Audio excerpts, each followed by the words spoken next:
Welcome to Healing the Spirit, a space where we awaken our creativity, deepen our connections, and remember who we are through the lens of astrology, archetypes, and art making. I'm your host, Jonathan Coe.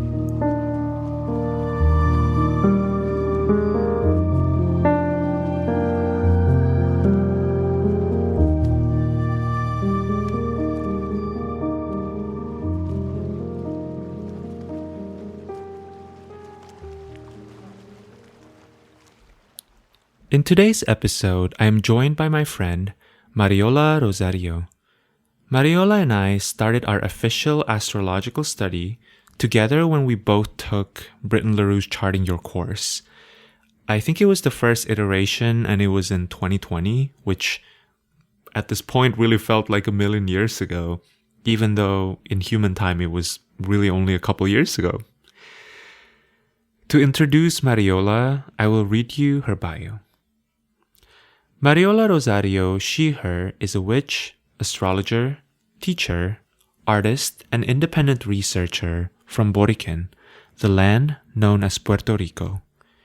She's currently living and experiencing our global collapse from the shores of Paris, France. Mariola loves collaborating with artists, intuitives, freaks, ghouls, old and new curious souls, students, teachers, organizers, activists, ancestors, flowers, plants, animals, candles, tarot, planets, and beyond. She has always found herself somewhere between the teacher-student axis and would like to continue to find alternative and more compassionate routes toward inclusive pedagogy and revolutionary anti-extractive modes of learning and co-creating spaces of magical and material mutual aid. Mariola's books are open for one-on-one astrology consultations in English and Spanish. I will also add, not in Mariola's bio, but I believe that currently Mariola is living next to the cemetery. So what better person to have with me talking about the underworld? Both of us identify as seekers on our own path, and in this conversation, it wasn't really our intention, but it just so happened that we approached this archetype of the underworld with really a beginner's mind, I think, through the lens of the Fool card of the tarot, the questioner, you name it. We discussed what the underworld is, how the depictions of the underworld that we have both in our culture and in previous cultures are dictated by the empire's relationship to death, how Mariola's experience growing up in Puerto Rico influenced her view of the underworld, and some pretty cool tips on how to navigate our own underworld experiences. Before we recorded this conversation, Mariola also mentioned to me in an email a topic that really kind of tickled me, which is, what if astrology is more than just a language? So we also spoke about that kind of towards the end. To me, the quality of this conversation feels exploratory, rambly, a little messy at times, and listening back, I just love how both of us didn't have our edges completely polished in this conversation because it feels very appropriate to the theme. We also did not skirt around. I noticed that we started talking about death about 6 to 7 minutes into the conversation, so yeah, there you have that. I truly appreciated Mariola's sharp wit, honesty, and humor, and I think you'll get a lot out of this conversation. One thing that I will add prior to us getting into this episode is that Mariola and I spoke quite a bit about a few different myths without providing too much background info. We just kind of went into it. And I think specifically the myth of Demeter, who is also called Ceres, Hades, and Persephone. We mentioned that myth quite a bit, so I kind of wanted to make sure that I give you the Cliff's Notes version in case you are not familiar with the myth. If you are, then feel free to just skip right along into the episode. All right, here we go. In the ancient world, Demeter was the goddess of harvest and fertility. She had a beloved daughter named Persephone, or also referred to simply as the maiden, or Kore. They loved each other so, and they were inseparable. So much so that no suitor can take Persephone's hand in marriage. What happened next depends on which version of the myth you follow. One account, a more ancient account, recalled that Persephone started to get curious about the underworld and felt pity that nobody was there to welcome the dead into the underworld. And she was motivated to volunteer to become the queen of the underworld, separating from her mother. In another account, a more modern version, she was abducted by Hades, the king of the underworld, against her will. The myth always ended the same way, though, with mother and daughter separated by the divide between the above world and the underworld. Spring and summer, when all creations bloom and rejoice,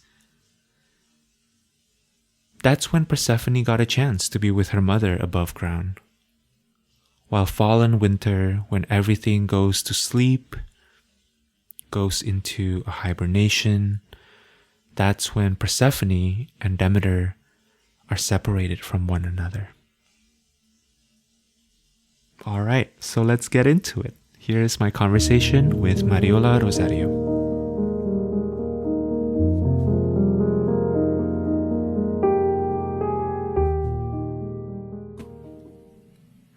Hello, Mariola. Hi, Jonathan. Thank you for being in this podcast. Thank Welcome. you for having me. It is an honor to be here with you. I have been looking forward to talking to you. I just feel like you're such a brilliant, insightful person and a really great astrologer who is just so heart-centered and intelligent, and you just like blow us all away with your insights. So for a little context, you and I, we basically learned astrology together. Like, Yes. Was charting your course your first astrology course? Yes, it was my first official astrology course. Mine too. Yeah. And we were in the I same can't believe cohort. that. It's crazy, I cannot right? believe that was your first course.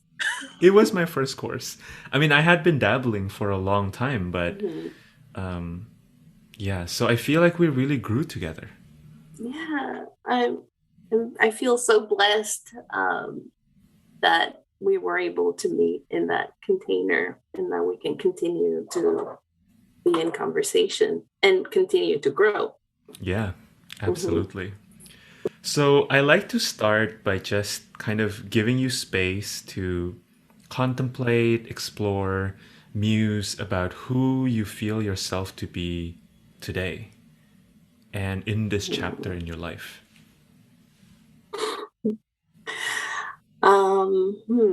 What am I today? I feel today very connected to the archetype of the seeker, which I feel very connected to the seeker in general. But today, knowing that we were going to have this conversation, I've been kind of in deep contemplation since I woke up. And for me, it's the seeker archetype. It's an internal journey, and I'm very much in that space right now. Very internal, tending to the fire within. Yeah. What's been your relationship over your life, however much you want to share, with that act of seeking? Yeah, it's been it's been very present in my life, both physically seeking, as in physically leaving my comfort zone, my home, going out into the world, traveling. I've processed so many major life events through travel. I mean, I can say that now in retrospect. And I just had I just kind of came back from one of those experiences that came out of nowhere. Yeah. And so I've constructed meaning through travel a lot in my life. So again, like taking myself out of the home, the comfort zone, into unknown lands, territories, languages, all of that it's very exciting to me. And then I guess it works in two levels, because it works as a metaphor, I think, also of the journey inside, the more quiet internal journey. Mm-hmm. Yes. Yeah. And I feel like that's kind of what we are here to explore today, right? Like the underworld. Yes. I know that's one of your favorite subjects. It's mine too, and I feel like I live a lot in the underworld, but I don't know if I have investigated the underworld or even my relationship to it as consciously as you have. So I'm curious, to hear, just starting off, like, what is your sense of what the underworld is? Oh yeah.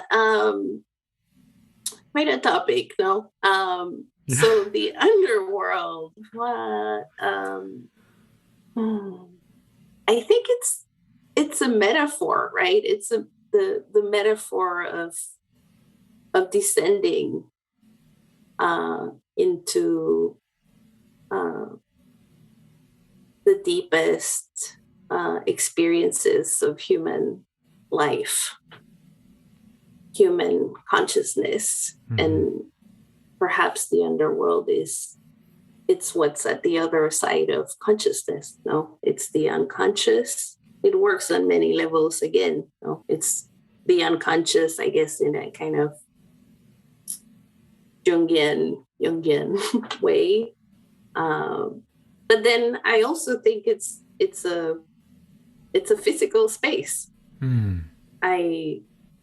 I live next to a cemetery, as you know, and I every day I wake up and I see the underworld out my window, and I'm so full of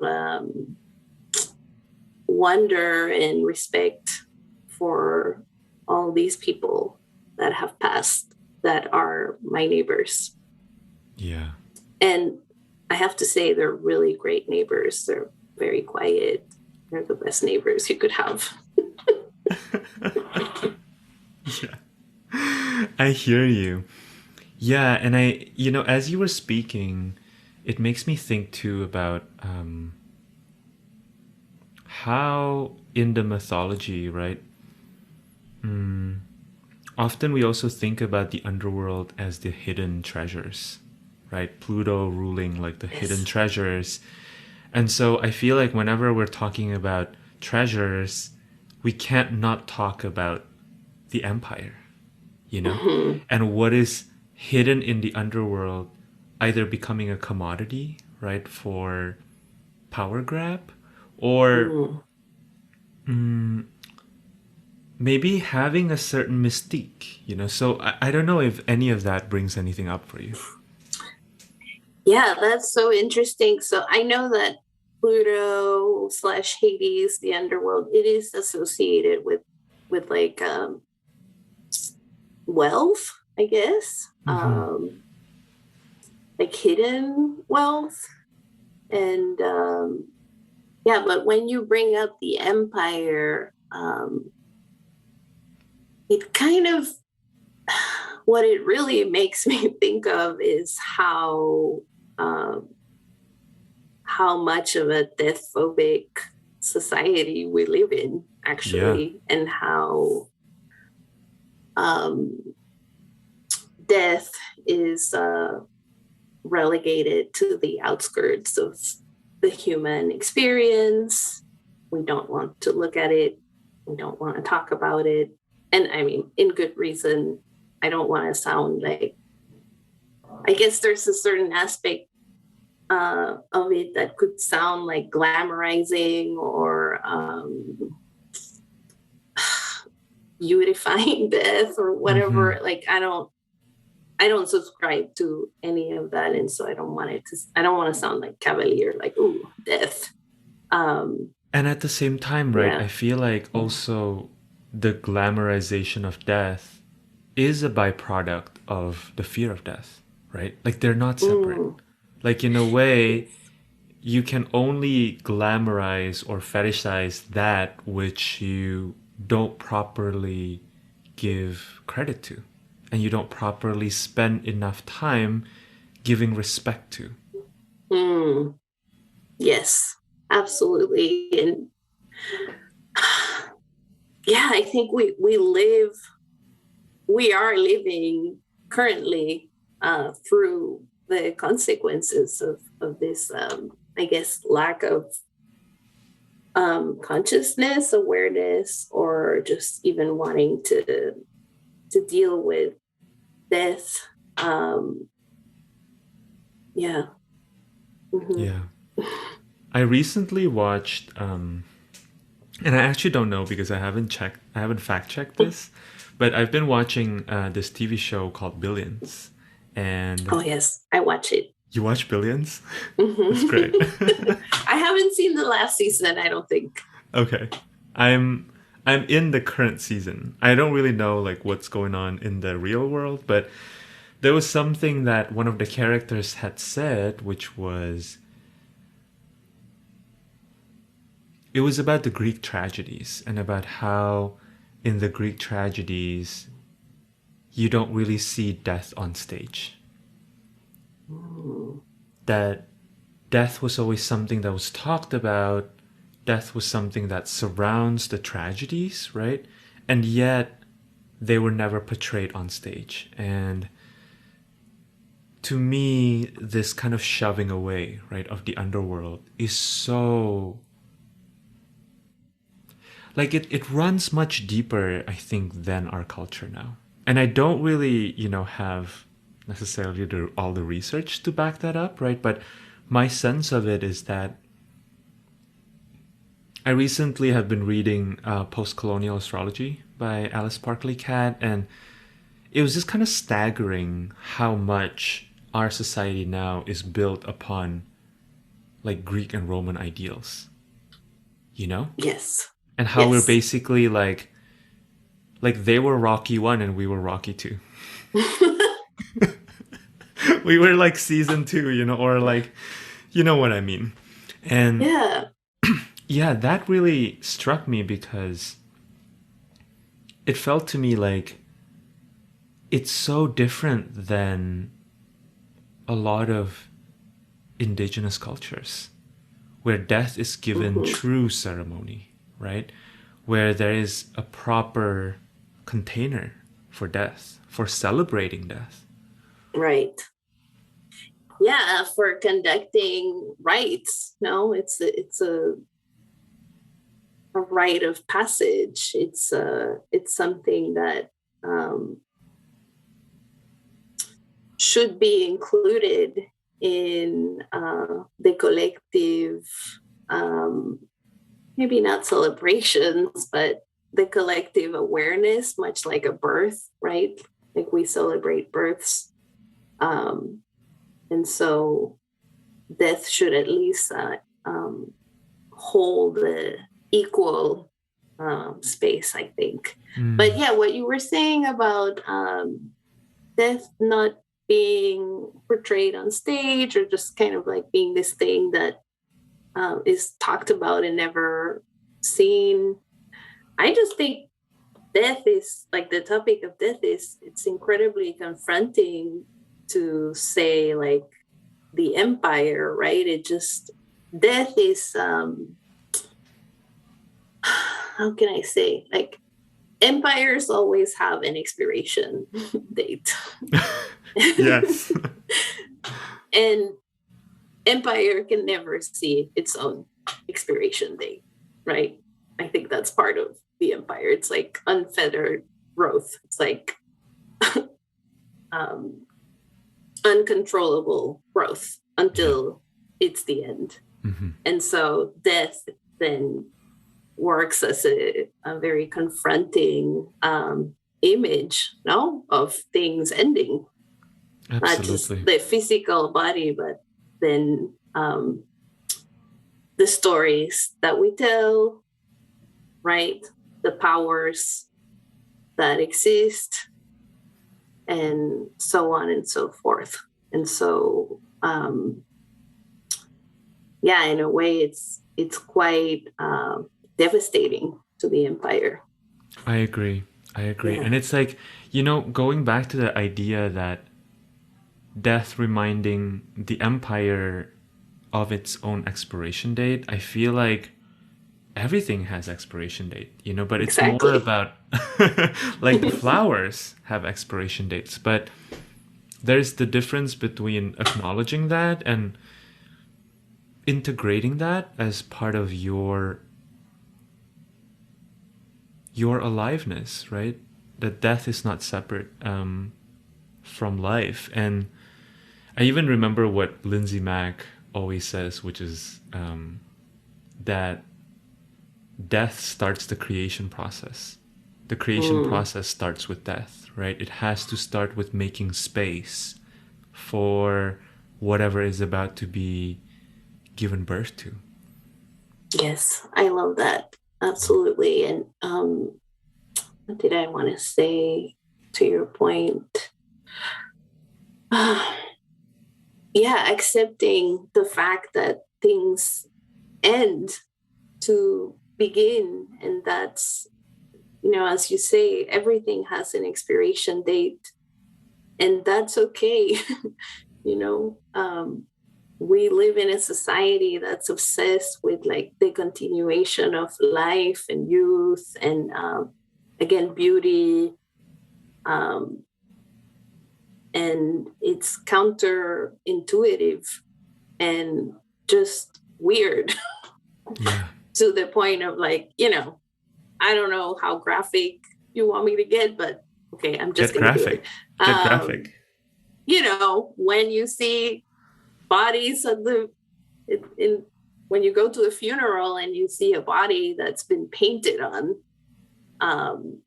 they've done like Lord knows what to this body, instead of just kind of letting it be what it's supposed to be. It's a bit strange. And I think in some ways traumatizing, at least in my experience, like when I've been confronted with this and like going to family funerals and stuff, that always really stood out to me. Like, it's just so strange. Yeah, and I think there's a certain way in which we then disrespect life, right? By trying to create a caricature of life in death. You know, it's the contrast that creates that the meaning in a way. I want to open the space for you to share whatever feels aligned to share and whatever feels right to share in terms of your relationship with the underworld from your positionality and from your own personal life. However that word kind of, whatever that word stirs up for you today. Well, I think I relate very much to this idea that most underworld journeys in mythology and in real life are not necessarily something that we want, not necessarily something that we willingly go for. There's like an element, I think, of surprise to it that, well, it reminds me of the Persephone myth, of course. We don't have to get into it. Astrologers, we love to talk about Persephone. But there's that aspect of it in that myth, not like she's literally like dragged down. And also, I in my own underworld journeys, I think I mentioned that I identify with the figure of the seeker. And I absolutely include the underworld in whatever my seeker is seeking. I've had an attraction for underworld journeys since I was a child, like both a fear and an attraction and somewhat of an obsession at some point. I do have Pluto in my ascendant. If we want to bring a little astrology to it.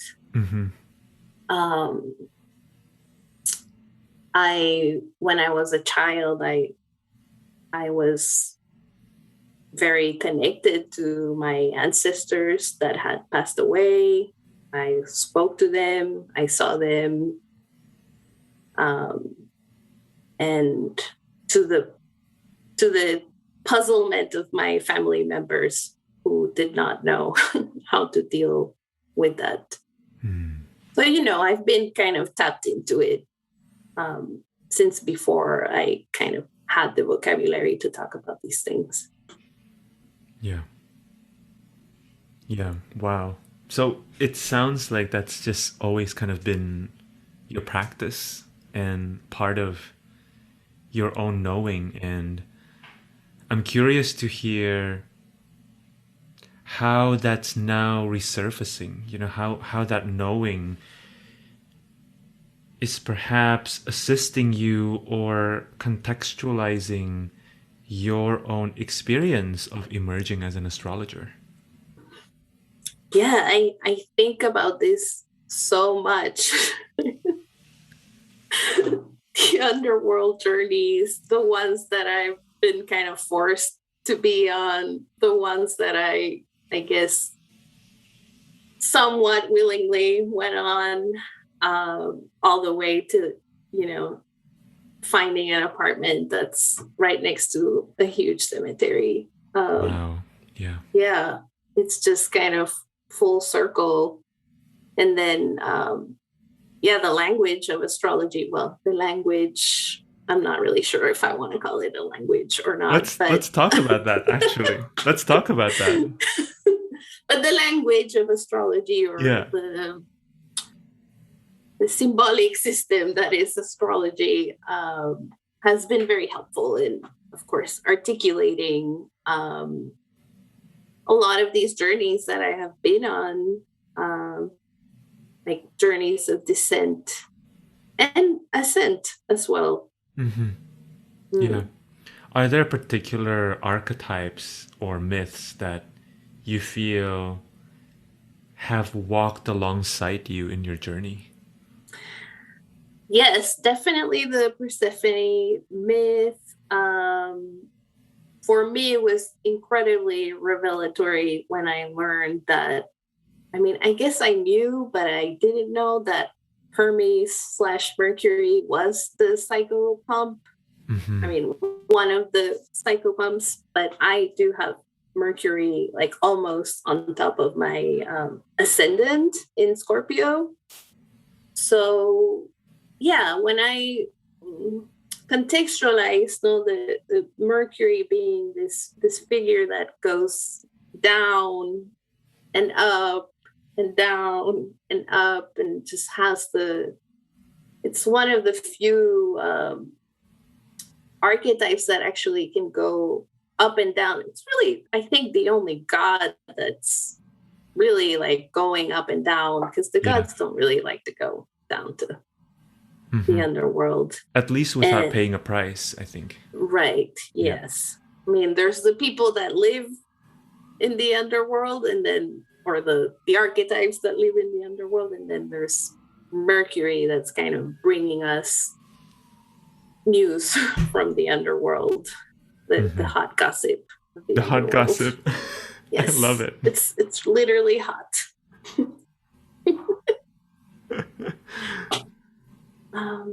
Yeah, well, Pluto, of course, just so many. And I love Hecate, another psychopomp that lives in the underworld and is like OG witch, like super badass.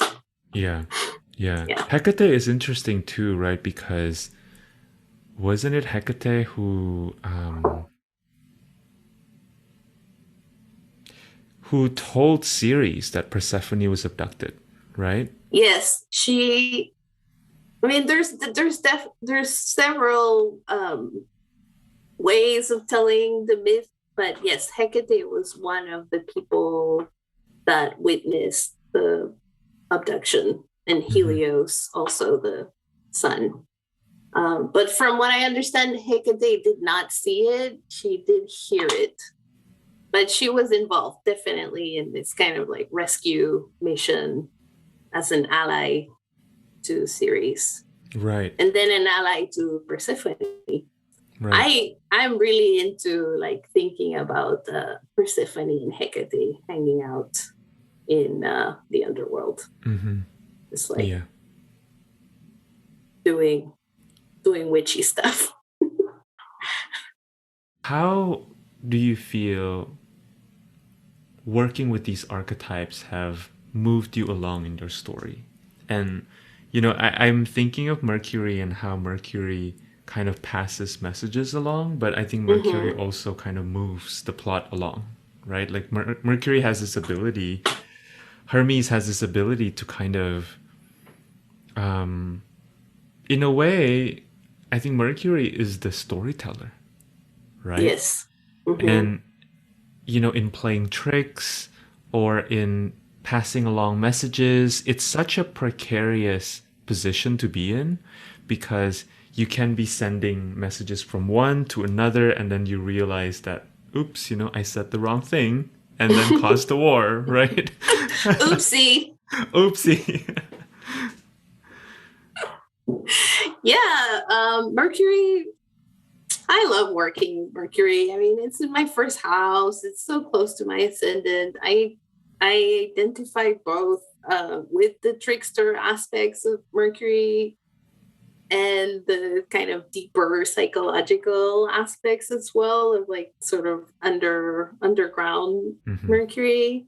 Yeah. I think Mercury has, like, working with Mercury cycles and just the archetype of Mercury Hermes has helped me bring some levity actually to my first house, again in Scorpio, with like a stellium. You know, there's just a lot going on there, and I think Mercury helps me make sense of because I have so many planets that are conjunct in that first house, close to my ascendant. It's hard sometimes to know what is what and what's going on. And Mercury is an energy that I can distinguish as separate from the rest, and it kind of helps me communicate with my sun, which is there as well, and you know, Saturn, Pluto,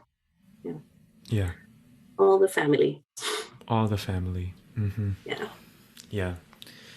Do you feel like you grew up in Puerto Rico, right? Yes. Is that something you want to talk about? Yeah, sure. I'm curious to hear, you know, growing up in Puerto Rico, how do you think that's influenced your understanding your experience of the underworld and the underworld archetypes. Yeah, so I grew up in Puerto Rico, Borikén. What I can say about Puerto Rico is that it's energetically speaking, Puerto Rico is very tapped in. Like when I tell you it's a magical place, it's no joke. There's incredible things happening in Puerto Rico all the time. It's like reading a fantastic story.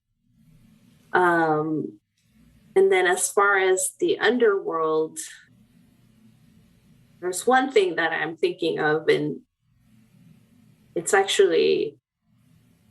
quite sad, but I'm thinking about the passage of Hurricane Maria, which was this incredibly devastating storm that passed through Puerto Rico a few years ago. I'm sure everyone's heard about it. But connecting it back to the theme of the empire, and in this case, like bringing in colonialism, which is such a heavy and big part of the story of Puerto Rico. There was something that happened. So a lot of people died during the storm, but there was a cover-up from the government, aided by the US government as well, that hid the number of people that had died, that had passed away. Yeah. And I remember hearing stories from people that like had buried their loved ones in their backyards, etc. Like there was just so much death and such a deep necessity from the powers to conceal the death, even though like people were experiencing it like firsthand in their houses. And I don't know if I'm maybe like drifting off with this, but when I think about the underworld in Puerto Rico, I can't help but think of this incredible betrayal. Yeah. One of many. Yeah. I think also of, a lot of the conversations around decolonizing that we have been engaged in our communities of late, and how maybe not many people take the time to really understand that colonization is still a thing, Yes. Yeah, this like is Puerto when Rico I get really hot. I am all for your I'm all for your Mars. Bring it. Mars is coming up. Yeah. Mars is coming up. Yeah. I've shared this with you before. I'm just so tired of people like throwing the word decolonializing and then like not taking the time to understand that there are actual colonies, like before we decolonize like academic institutions, like it would be a really great idea to decolonize the actual fucking colonies, Yeah. And that is Puerto Rico, and it's devastating to me whenever I meet Americans that are US Americans that don't know anything about the situation in Puerto Rico, don't know anything about the status of Puerto Rico, and I guess don't care other than, it's a place that you can go to on vacation without a passport. Yeah. Yeah. Yeah. I grew up in Indonesia, and we were colonized for a really long time.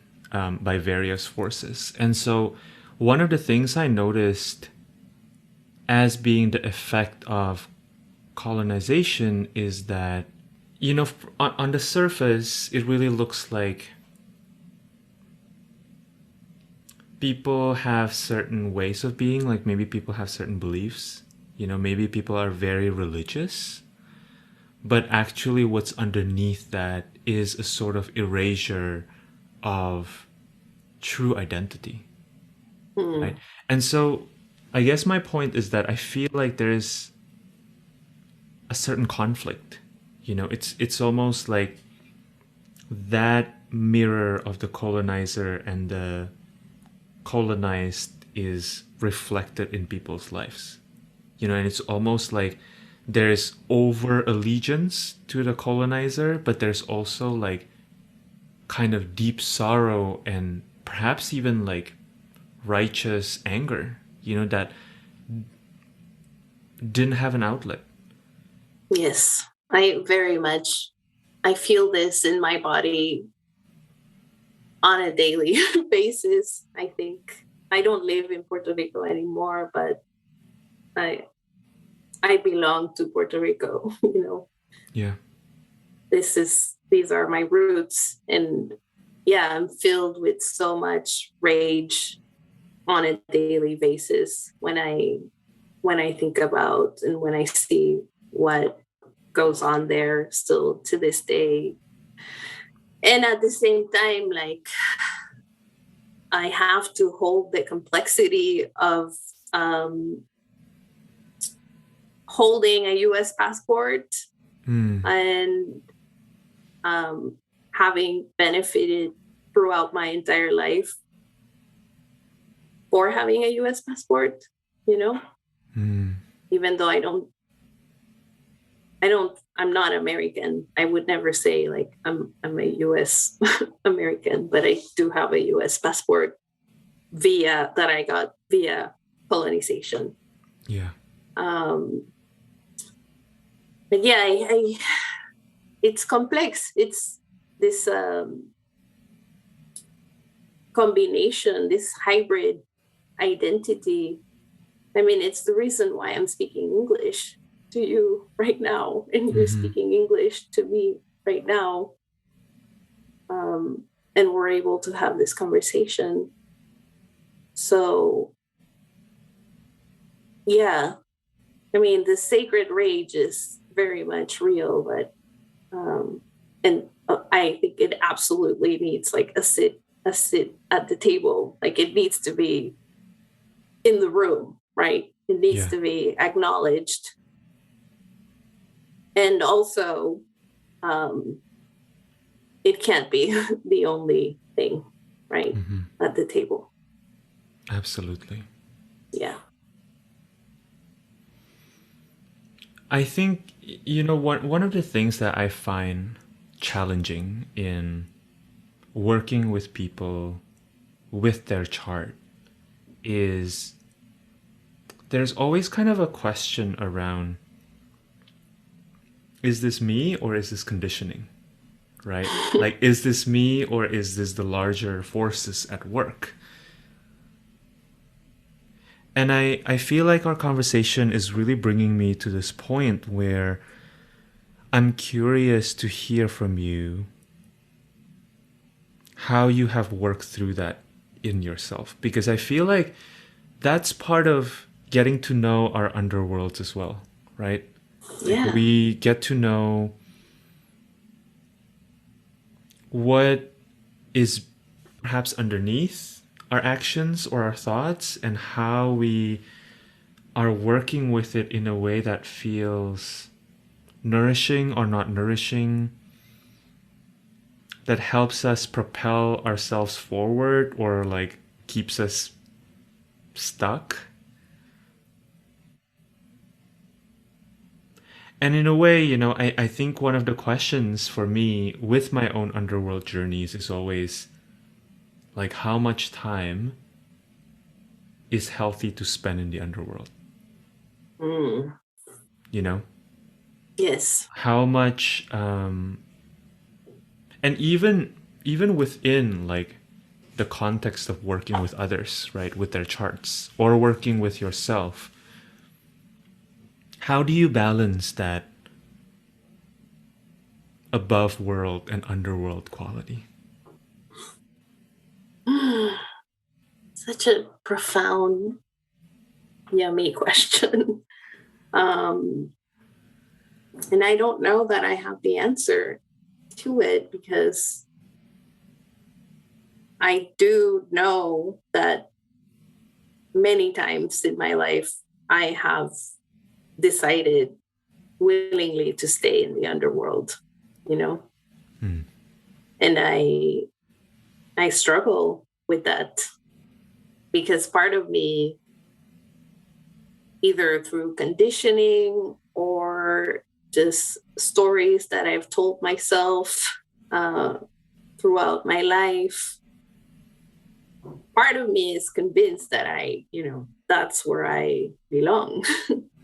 That that's where I can do my best work, because I'm not afraid of the underworld. That's not true. I am afraid of that's a lie. I am afraid. The underworld it's a scary place, but it is also a resource, right? It's full of wealth for us. And I think one way to work with it, and perhaps the only way to work with the underworld, is to surrender to it, because it's coming for us, whether we're seeking it or not.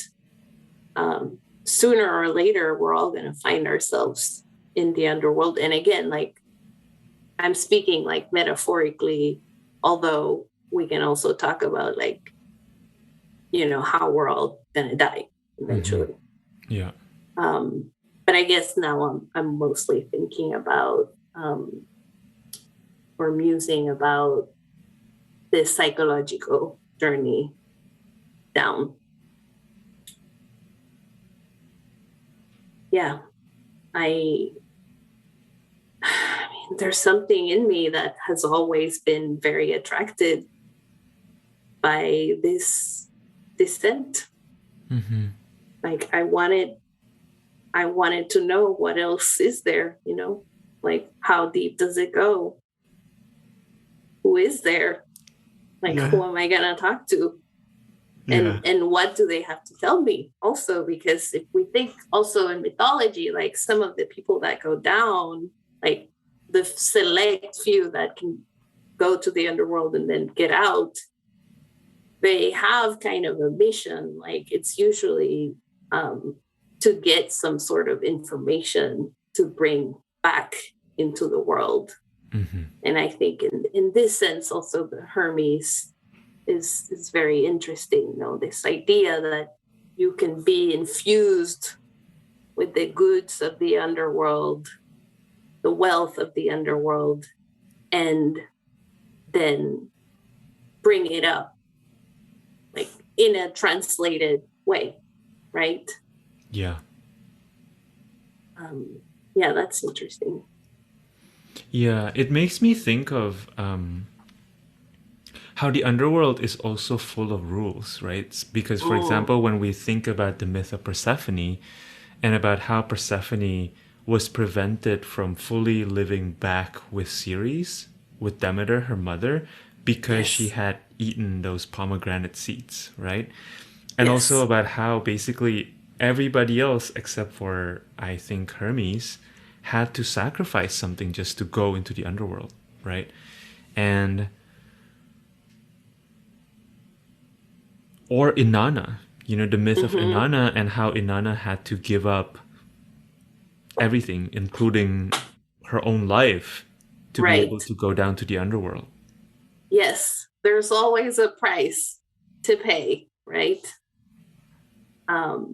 Yeah, I'm kind of obsessed with the pomegranate seeds. I recently learned that actually, in the myth, like, the consensus is that, like, we don't really understand why this is a rule, but the rule is that if you eat the fruit of the underworld, then you can't go back out or something, right? Like you're kind of like tethered to the underworld. But I recently read something somewhere that was apparently pomegranate seeds were used as abortive is not the word. Abortion-inducing? Abortion-inducing, like natural medicine. And wow, like there's something about then like Persephone, like perhaps not being fertile anymore. And then that being the thing that prevents her from going back up. Because otherwise, you know, Persephone was this young, fertile maiden with a lot of promise. And then, I mean, this is just like, I'm just musing. I'm not really sure if any of this is real, but I find it curious. So what is real, right? Yeah, of course. Like these are all mythologies, so they live within us, outside of us. Yeah. Mm-hmm. Yeah, I love that. Yes. And of course, like the archetypes like live, you know, long after the myths are dead or don't exist anymore or aren't even written anywhere or codified. Absolutely. The archetypes are very much alive. Yeah. Yeah. I feel like that's such a... I'm just going to share this with you and maybe we'll edit this part. But one of the things that I have found really interesting in my own life, and with my chart having my chart ruler be Mercury in detriment and in its fall in the 7th house, right? Basically right at the gate of the underworld, you know, slightly below the underworld, right at the gate, was that I've always felt myself to be a storyteller. And yet, it's really like my journey towards allowing myself to claim that title, to claim the version of me that is a writer, has been really challenging. And that it's been full of misunderstandings both on my part and the other people's parts, like the audience's part. And you know, as I deepen into my astrological journey, what I have discovered is that part of what we all crave for is to find ourselves in these myths, because somehow these archetypes, these myths, they remind us that we're not alone, that we're somehow connected to this larger story arc. Mm-hmm. And that there's also a very the inner colonizer is there, you know. It's like we've been taught to tell the story factually, right? And I'm obviously not into like fake news, right? That's I just want to make that very clear. I'm not here for, you know, completely unverified things, but at the same time, we sometimes forget that storytelling is about, and myths and working with archetypes is about finding ourselves mirrored. Mm-hmm. Right? And so I feel like it's almost irrelevant, you know, whether the details are correct or not. And at the same time, there can be so much criticism that comes up with that. Yeah, it's so funny. Yeah, because none of these stories are verifiable. I mean, some of them maybe, but there's so many versions of the same stories, and they all have good points and relevant information. But yeah, it's this idea of wanting to see ourselves reflected in these ancient stories is I see that. Yeah, I see this need too of like wanting to be part of the tapestry of humanity, I guess, you know? Yeah. Like that's what an archetype is, no? It's like a recognizable thing, right? It's an image, a word, a character that you don't even question it. You just like see yourself. And there's something really powerful in that. I mean, we're all pretty disconnected as it is, so maybe like this craving to see ourselves mirrored by something larger than ourselves it's only natural, you know, to find connection, to find community in a way. I agree. Yeah. Have you found anything surprising in your own exploration of the mythic underworld? Ooh, or the archetypal underworld within you, in that perhaps, you know, you go into it feeling like you're going to get something, and then you come out the other side with something else in hand?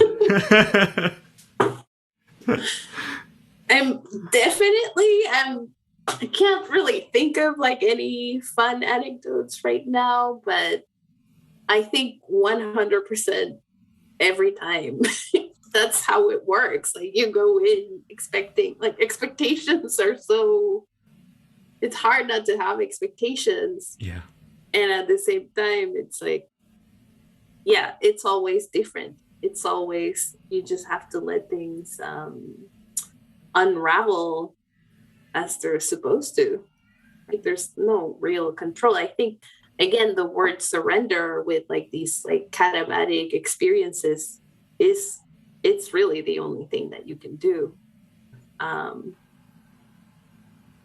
Yeah, it's part of the hero's journey, if we want to like call in, you know, Joseph Campbell, or the fool's journey even.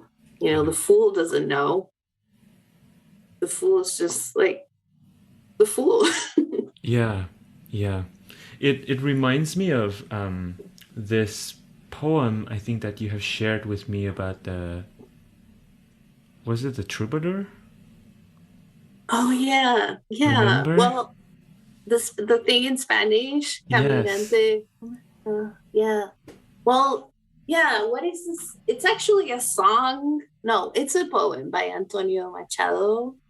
And like the main, like most famous line of it is, I don't want to butcher it. I'm gonna look at it.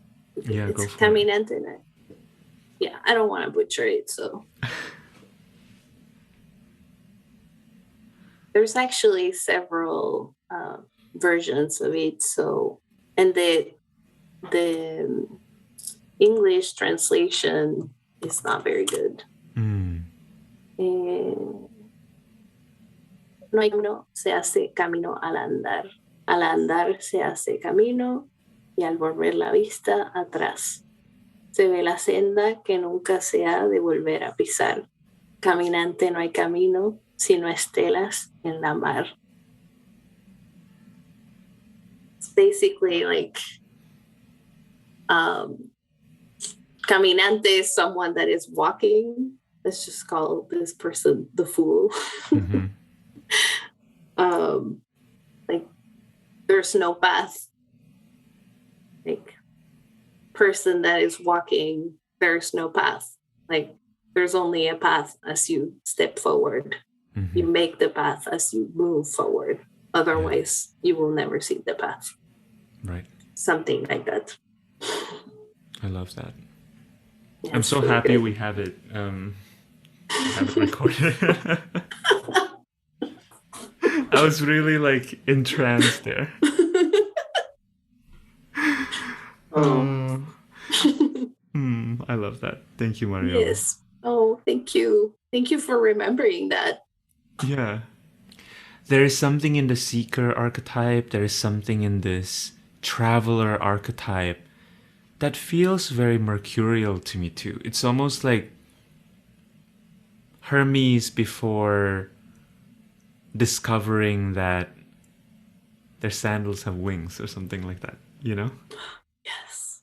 It's like Yes. just walking, and there's wonder around it. Yes. Yeah. Yeah. And there can be wonder, even if it's an underworld journey, I guess.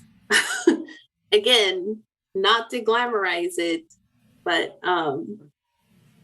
we're not literally talking about the underworld, right? We're just talking about like deep emotional experiences that are going to transform you.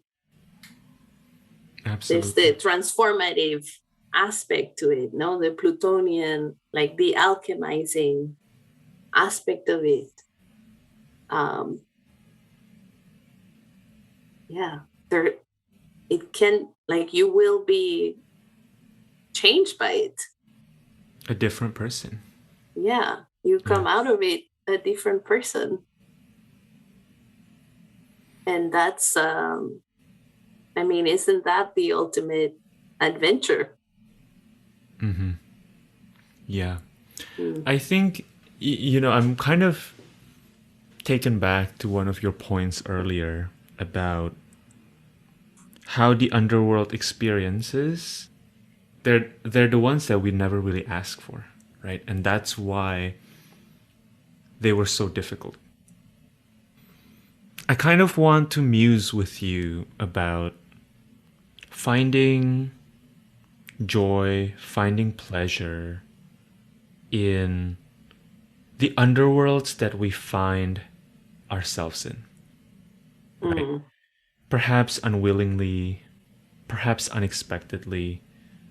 Have you gained any insights or a felt sense of how that excitement, maybe not excitement seems a little aspirational. I'm like, let's just say that I'm a gothy person. Yeah. Me too. Like, we're totally in that same club. But I'm curious to hear, like, how that how can we find that pleasure, that joy in our underworld journeys, especially the ones that we never asked for, that just kind of came to us. Yeah, I'm not really sure I have the answer to this.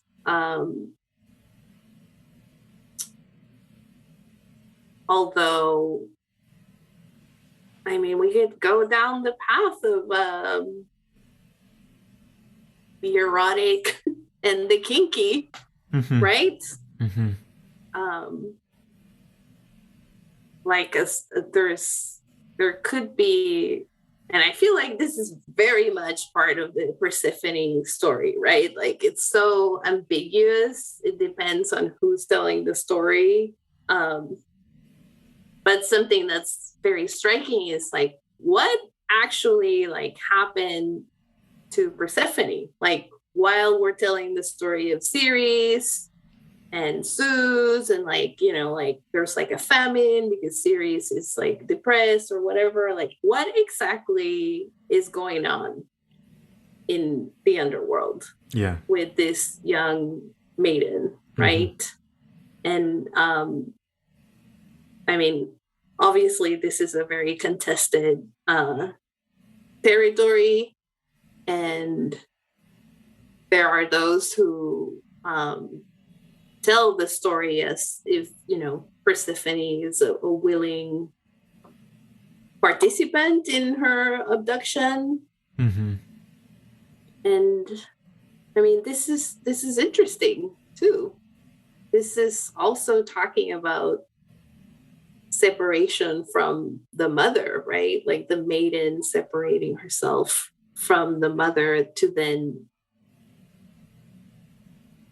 to become a woman, I guess. Like, this is all very gendered, but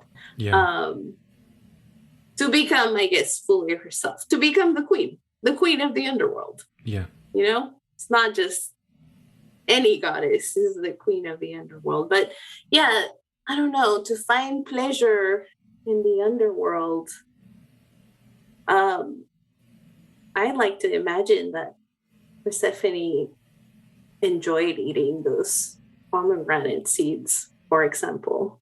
Yeah. That they were juicy. Mm-hmm. And she had never tasted them before. But yeah, on a personal level, not quite sure that I have an answer to this, except for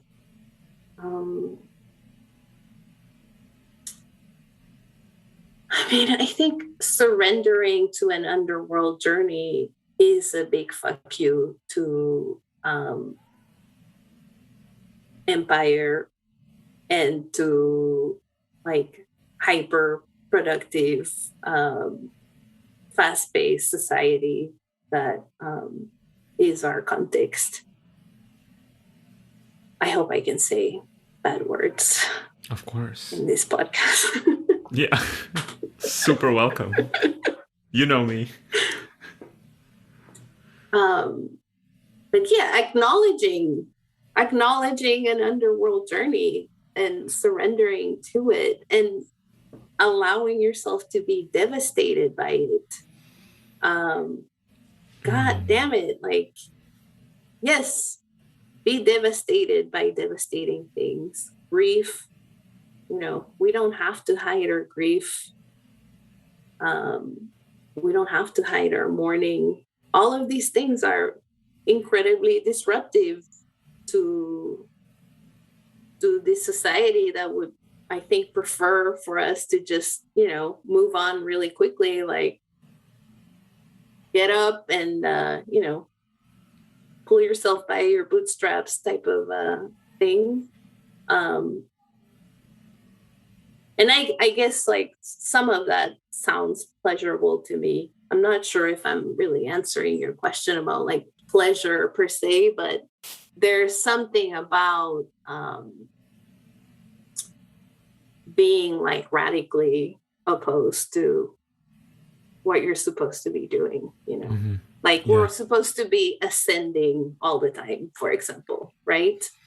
Now you're gonna get me hot talking about this. Like if we keep we live like, especially, you know, in kind of different spiritual practices, like everything is like the focus is always on ascending and growing and going up and up and up and you know, almost to the point of like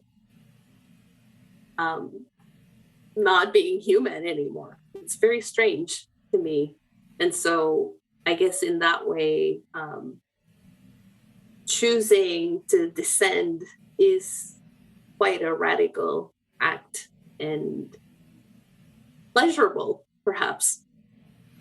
No? Yeah. You know, the more we gear our lives towards not having those experiences, the worse it gets when they hit, right? Right.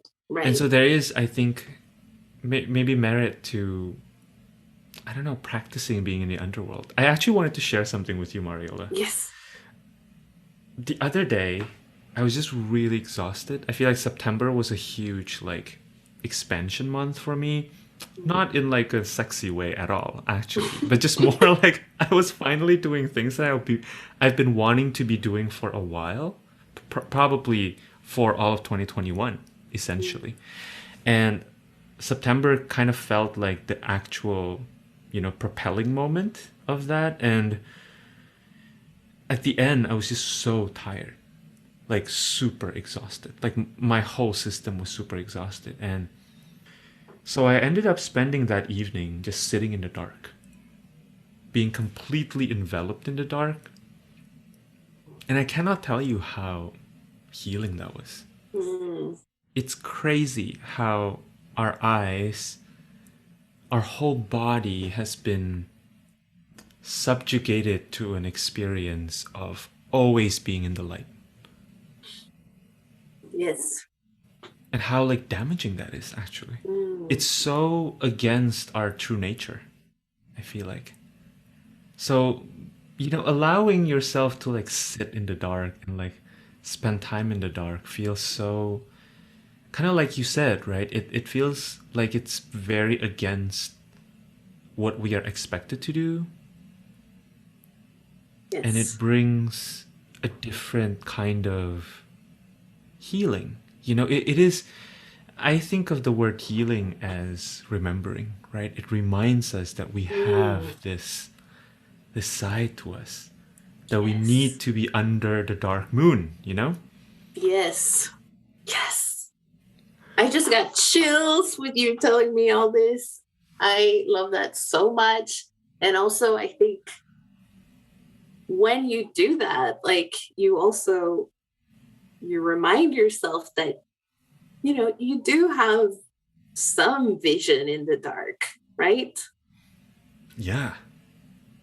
You see things in a different way, but you're still like yourself, like you still have whatever it is that makes you you're safe. I guess that's it's a question of there's the I guess the impulse is that it's unsafe to be in the dark, right? That something's gonna happen because you can't like fend for yourself. You can't see properly or whatever, or like shadows may seem, I don't know, scary, but this is not true because you're safe. I mean, if you are in a safe place, of course, like there are unsafe places to do this. Yeah. But yeah, that could be, I can see how that is like such a super expansive and beautiful thing to do on a dark night. And I just want to do it now. Yeah. Also, you had mentioned earlier about the erotic, and I feel like we've also lost sense of what the erotic truly is in our culture, because that word is tossed around to, I mean, first of all, it's like that word has a particular connotation in an ecosystem where there's like morality around it, right? Like this very strict idea of like right or wrong or good or bad, right? Which whether we, our brains want to resist it or not, our bodies feel that, right? Our bodies are scared of the consequences of being, air quotes, bad, right? Right. And so, but I do think that there's something kind of profound there around like how our journeys to the underworld, even if it's scary, like kind of ignites our life force, And in the igniting of the life force, that's erotic. Yes, absolutely.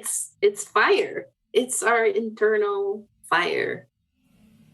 Mars. It's our internal Mars. Yes. I would say. Yeah, like, and also accepting this part of ourselves that is seeking that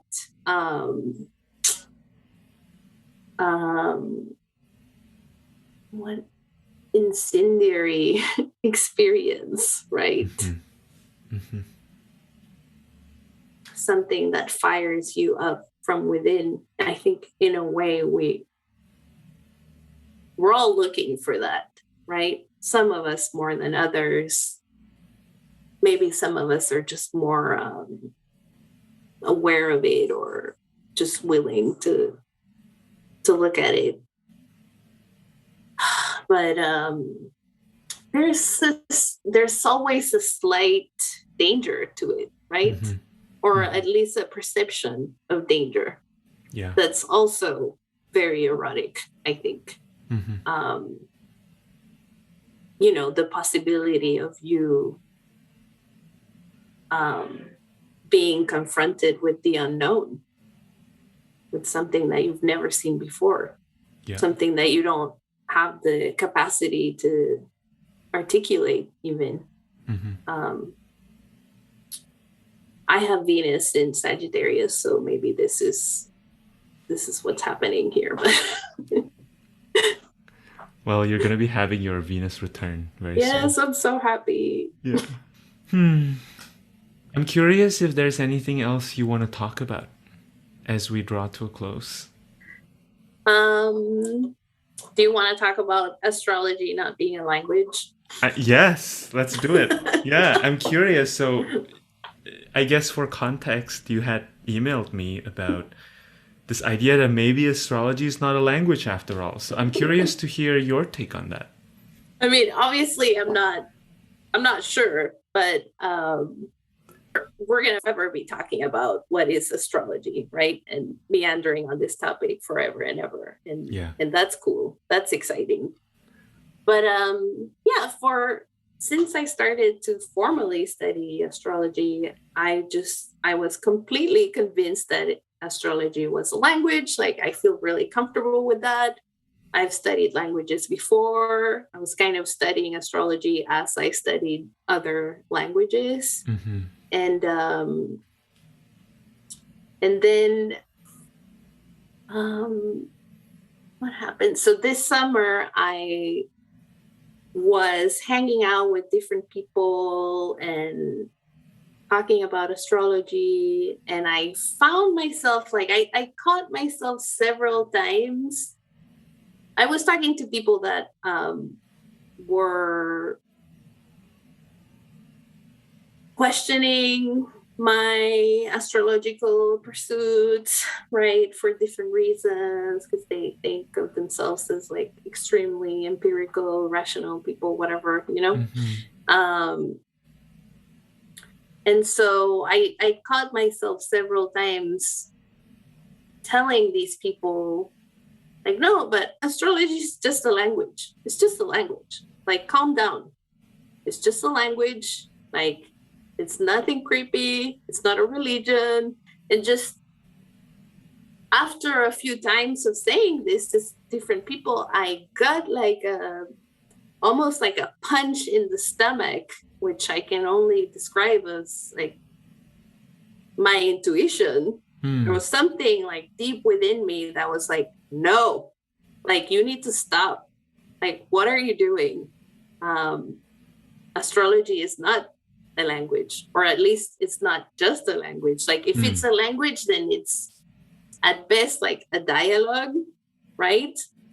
And then I realized, like, I think what I was doing by repeating that was just trying to appease the situation and kind of remove the magical aspect of astrology, which I do believe in. Like, I do think that actually astrology has a magical component to it. And I want to live that, and I want to celebrate it, and I want to talk about it that way with people. And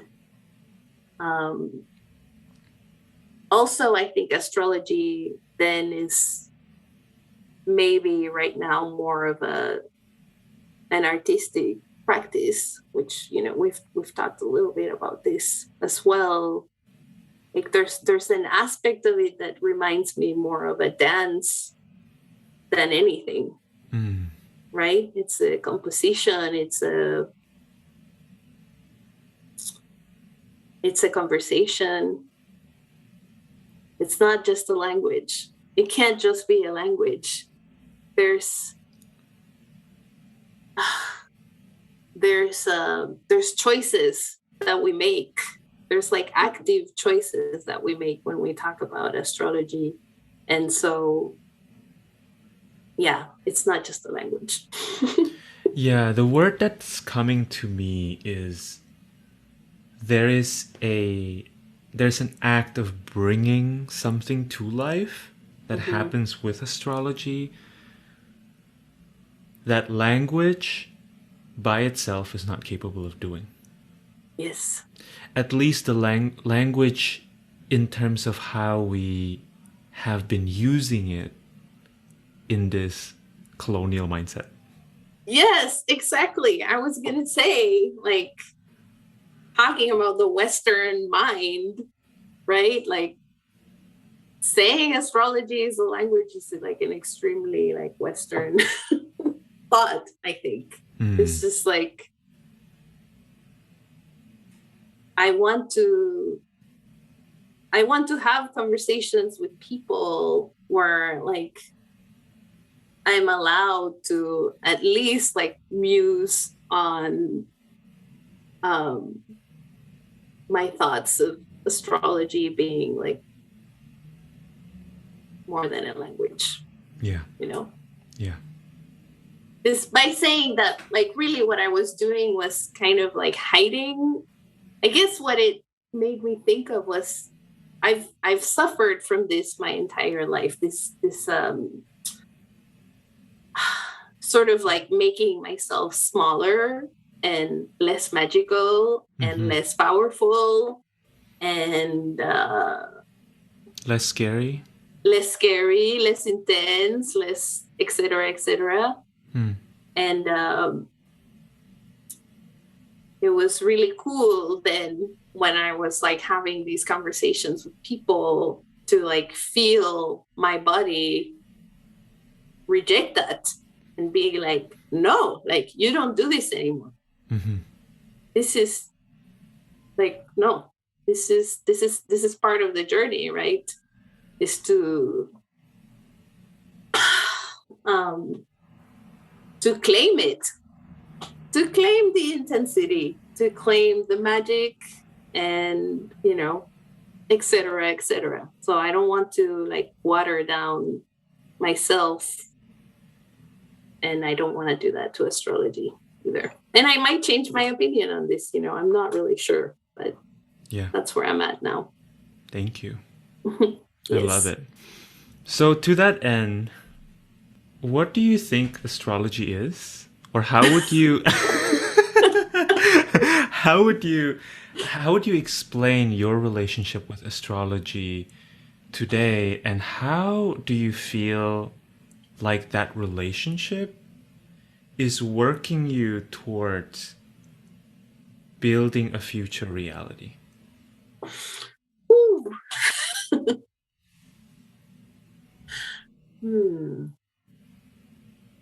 Okay. I think I've heard you say that describe astrology as an observational practice, I think. And I like this definition.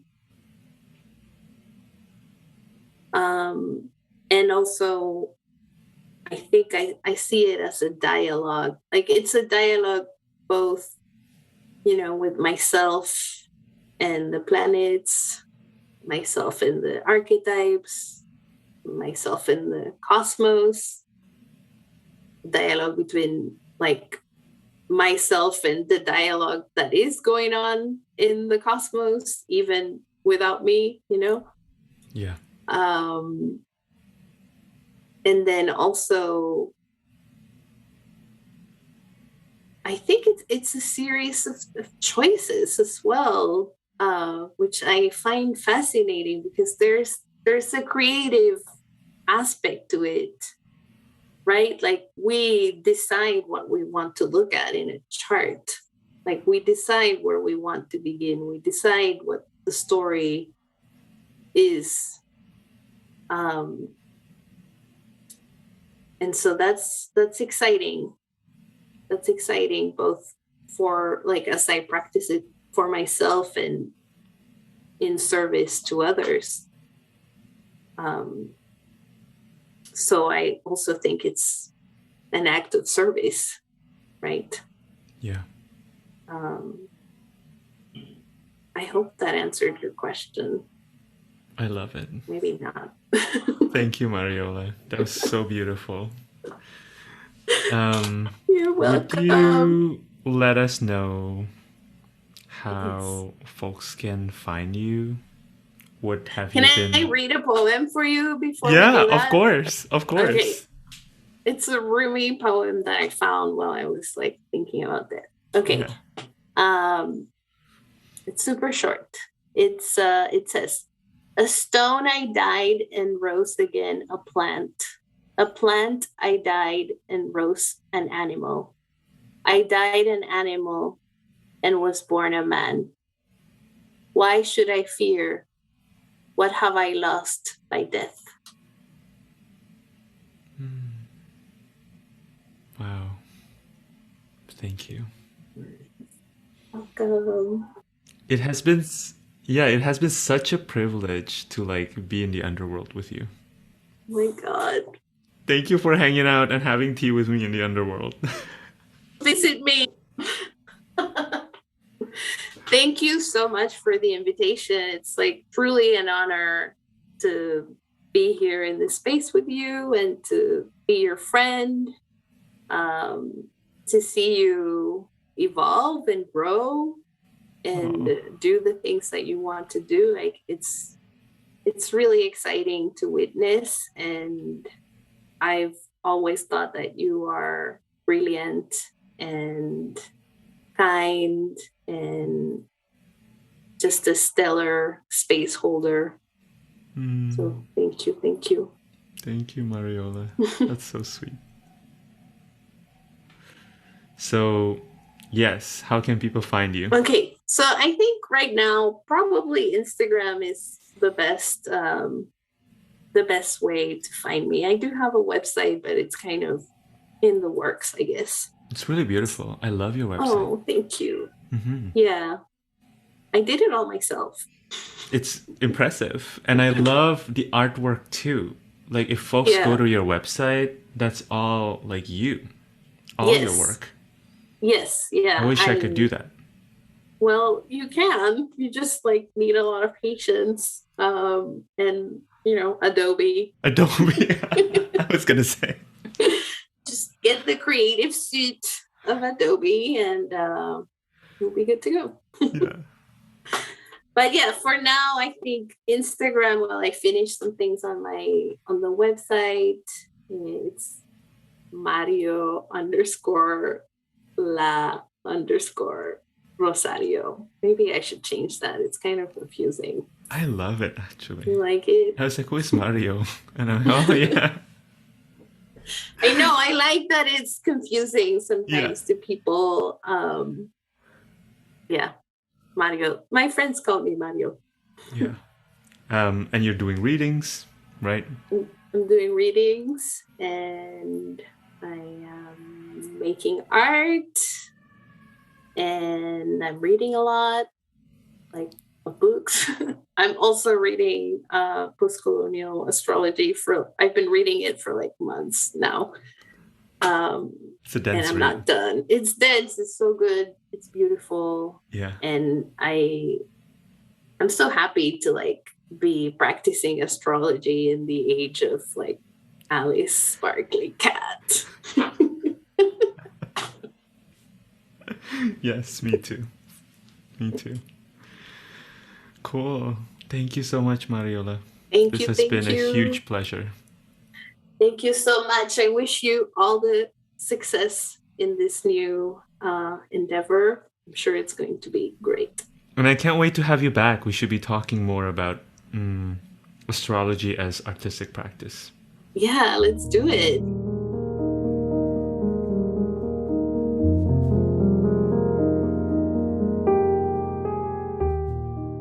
That's it for my conversation with Mariola.